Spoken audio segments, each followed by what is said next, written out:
Thank you. So I'll keep this very short. So kia ora, Council. I'm Sophie and I'm a resident from the North Richmond area, ratepayer there as well. And my submission purely relates to the rebuild of the Shirley Community Centre, which, if you've probably read my submission, we received a leaflet last year in November that it was going to be rebuilt and imminently. It was the impression I got. Possibly wrong. And I did contact CCC. I was encouraged to be involved in the process, and because I got in contact with the CCC staff, the email address that was provided, I then subsequently received in April an email that explained that the rebuild had moved from the annual plan to the long-term plan. And I was quite surprised, A, because I hadn't heard anything about this from any other means. So my primary concern was that if I had made contact with CCC and asked to be kept informed, the majority of the communities in that area would not have a clue that rebuild had moved from the annual plan into the long-term plan, which is potentially in 5 years or who knows when. My second concern was that there was no explanation given to why the rebuild was being moved. So I believe the community board, the Papanui Innes Community Board, which I believe Pauline is, Councillor Cotter is a member of, possibly could have explained and engaged the community a bit more about this issue. And yeah, I'm sure that my third question is if the move of that community centre rebuild was due to trying to cap rate rises, are there other areas in the annual plan which could be potentially seen as a lower priority than the rebuild of a community centre? And in my submission I referred to, for example, the renewal of park,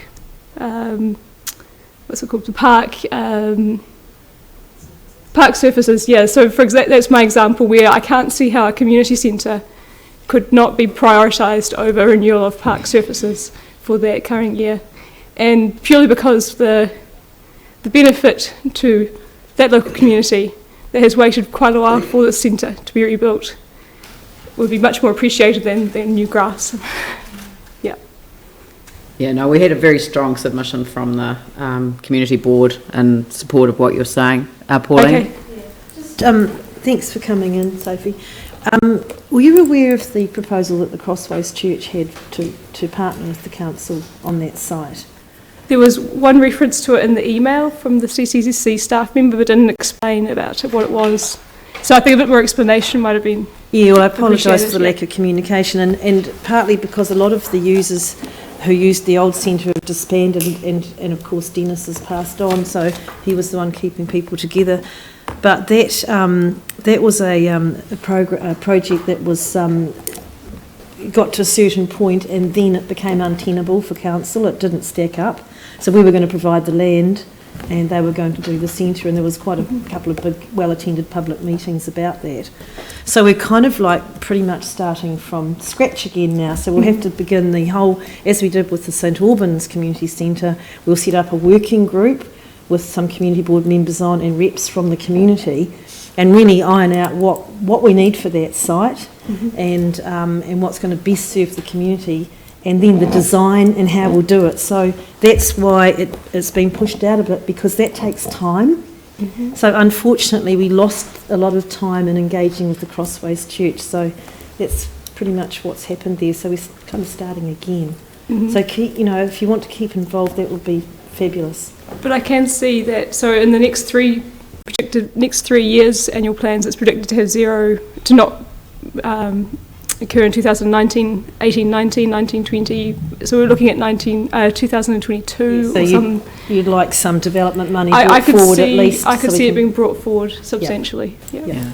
And I think that possibly reference to the LTP is that is a process that begins actually immediately after this annual plan. So we start planning for the long-term plan which is a 3-year operational plan, but a 10-year horizon from 2018 to 2028.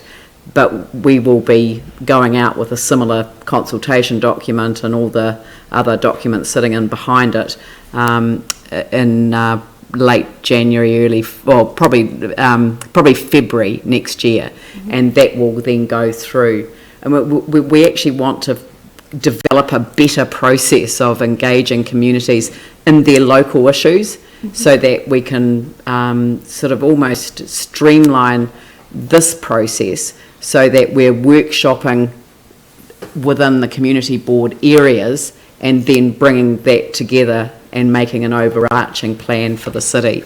So, but you know, I think that others have represented exactly what you have, which is a concern about the need to replace what is an important and valuable asset. Yeah, I'm looking forward to seeing what the community board submitted on this proposal as well. Great. Well, they're all online. Thank you. Yep. Well, thank you very much for the time to submit orally. Mike, who's the other community board member sorry, for the area. Right.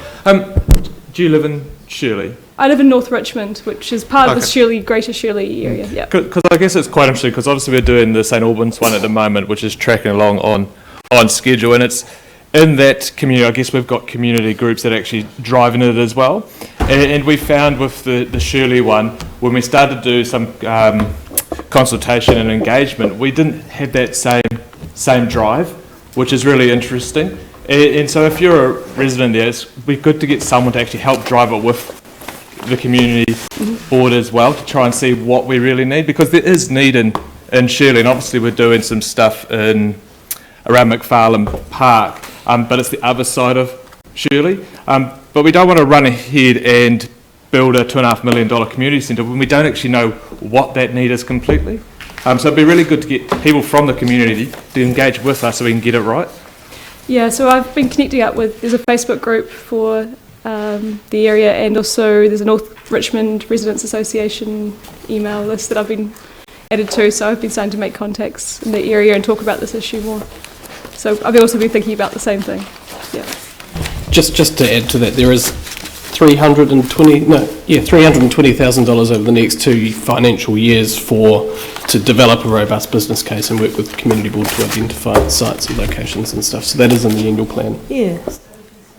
Yeah, but the LTP process will enable it to be brought forward. So the fact that it's sitting further out, the LTP process can bring it forward. But I really ask you to heed what both Mike and Pauline are saying, is that if there is a strong community network that's able to advocate and also look at future use. I mean, you know, we have on our agenda the restoration of buildings, for example. Well, what we're going to do with them once they're open is actually a big part of making the decision about the priority that we attach to them as well.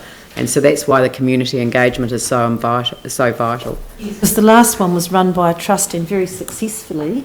So, and if you can find a similar model that you want to develop from the community, we're all ears. Yeah. Yeah. All right. Yep. There's the challenge back to you. Okay. Look, thank you very much. And that's an extremely positive way to end the day of submissions. So thank you very much. Much appreciated.